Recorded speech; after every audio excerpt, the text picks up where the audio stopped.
Look, it's a universal question, isn't it? How do I set my kids up for success in the real world? There's a lot of elements toward this, but thankfully we don't have to come up with it all by ourselves, and I don't have to invent the answers because that's why I bring Wee-Yeong in. G'day, mate. G'day, mate. How are you? Better for having you in here to talk about this, bud, because so kind. It's a really good topic, though, isn't it? And I think this one's more geared towards maybe if we're talking about, say, the late teens, perhaps even into early 20s this morning. Yep, absolutely. Those that are finishing up high school or have just moved out of home to go to uni and hostels and so forth. So, that sort of season. Yeah, so look, the big question then, for those of you who are curious and joining us this morning, is how we do support our kids, our young people, as they are, starting to step out into the big wide world. Yeah. And so, Wee-Yeong, what comes to mind immediately for you? What are some of the things that you've heard most regularly from parents when they're in that same situation? Yeah, I think it's really important to start early to get them, I'd say if they're sort of year 11, 12, you're going to begin to have the idea of whether they're going to go to uni, whether they're going to get a gap year, or whether they're going to enter a trade. So I think it's about understanding every child is different, every teenager is different, and just begin to encourage them, give them suggestions, and let them try things. I think that start as early as you can, because if you wait till it's time to go, it's kind of a bit late. Yeah. I mean, it's never too late, but I think start as early as you can. And I think the more decisions they can begin to make, it's really a trial and error thing, right? When you're about 17, you don't really know what life is going to look like. So the more you can try, the better. Look, I'm laughing because as much as I'd love to say I had the answers by the time I was 25, I think all of us are trying to figure this stuff out too, right? Yeah, 100%. So, if it's true for adults, for parents, for grown-ups, then it's going to be true for kids as well. 100%. I'm curious about one thing too that came to mind when you said that idea of trying stuff, because I love that idea.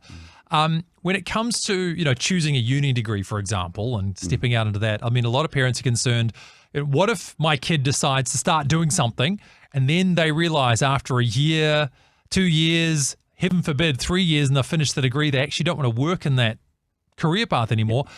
How can we help with that decision? Yeah. I mean, a friend of mine who's a career consultant teaches this in the course that we used to run. And she said, if you were to buy a car that's worth $30,000, what would you do? Right? You Google it and you have a look at the pictures. You show up to the car yard, you do a test drive, you kick the tires, you talk to people that have driven that car. But a lot of people with uni, it costs about $40,000 for a 4-year degree. Yeah. Right. And that's not even calculating all the other living expenses. And so a lot of people don't really kick the tires, so to speak. So the more you can do in terms of, say, for example, your young person's interested in pharmaceutical studies, go find a pharmacy and walk in and just go, hey, can I come and observe for a couple of hours this week? Or can I talk to one of your pharmacy technicians?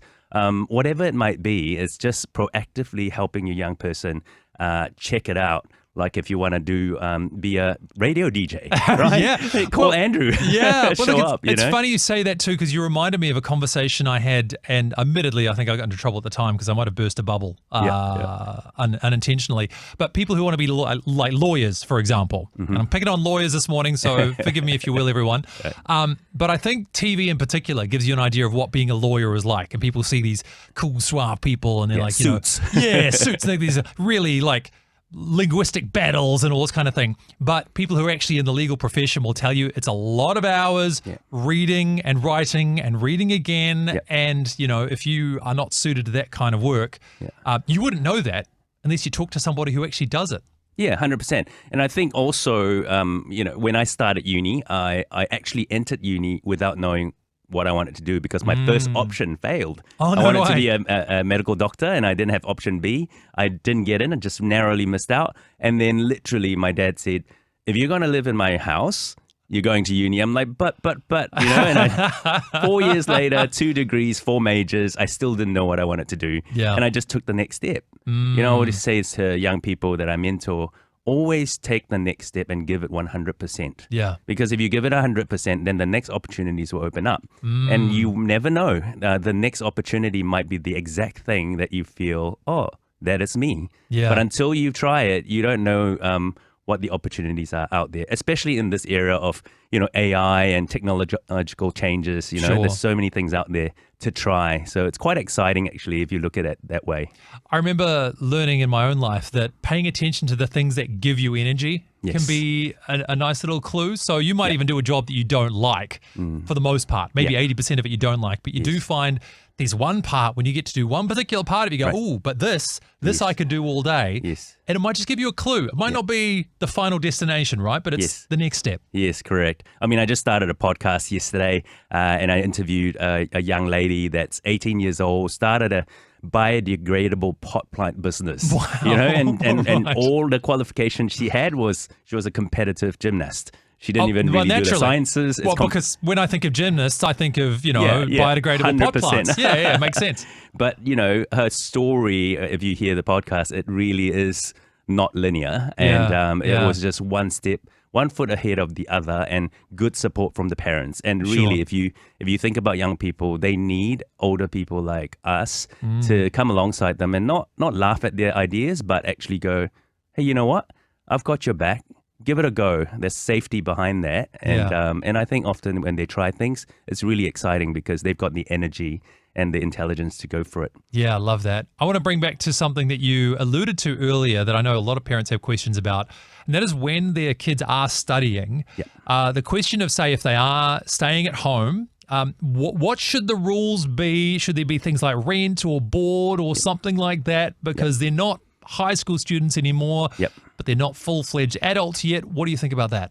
Yeah, the rule of thumb is that if they're working full-time, they should pay close to market rent. But if they're just working part-time and studying, as a good parent, there's two things to think about. One is if we charge them something, whether it be board, then it's actually helping them to be able to think about finances going forward. Sure. And obviously you don't want to charge them market rate because they're not working full-time to ease the burden on them. So it's quite a balancing act, but I think it really helps to charge them something. Yeah, absolutely. Well, look, Wee-Yeong, as we've said, you've got a podcast now to talk about some of these things. So why don't we direct people towards that this morning, besides the Miomo program too, by the way, that everyone can look up online. But where do we track down the podcast? What's it called? And where do we find it? Yeah, on Spotify, it's called More Than Making It. Just search More Than Making It. We've got one episode released and we've got 3 or 4 coming in the next coming weeks. Nice. More Than Making It on Spotify. Wee-Yeong, always a pleasure.